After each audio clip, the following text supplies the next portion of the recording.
না করি তাহলে বাংলাদেশ একদিনে অচল হয়ে যাবে। কিন্তু একটি মহল তারা মেধায় পিছায় আছে, তারা বিভিন্ন ইউনিভার্সিটিতে নাম সর্বস্ব লেখাপড়া করে তারা আজকে পিওনের চাকরিও পাচ্ছে না। কিন্তু তারা আমাদের এই ডিপ্লোমা সেক্টর একটা স্বতন্ত্র সেক্টর। ভাই, আপনার যদি ডিপ্লোমা ডিগ্রি থাকে আপনি অ্যাপ্লাই করেন। আপনি বুয়েটে পড়েছেন, আমার কোনো যায় আসে না। যদি ডিপ্লোমা ডিগ্রি থাকে তাহলে আপনি উপসহকারী প্রকৌশলীতে অ্যাপ্লাই করেন। কিন্তু আপনার তো ওই ডিগ্রি নাই।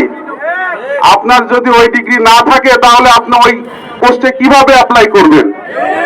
তাহলে তো ওই যারা হোমিওপ্যাথিকে পড়েছে তাদেরও এমবিবিএস ডাক্তারের সাথে অ্যাপ্লাই করতে দেওয়া উচিত, কারণ তারাও তো ডাক্তার।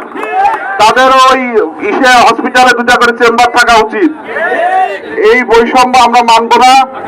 আমরা চাইবো আমরা এটা আজকে স্বাধীনতার আগের থেকে এটা চলমান ছিল এইভাবে, এবং উপমহাদেশের প্রত্যেকটা দেশে এইভাবেই আছে।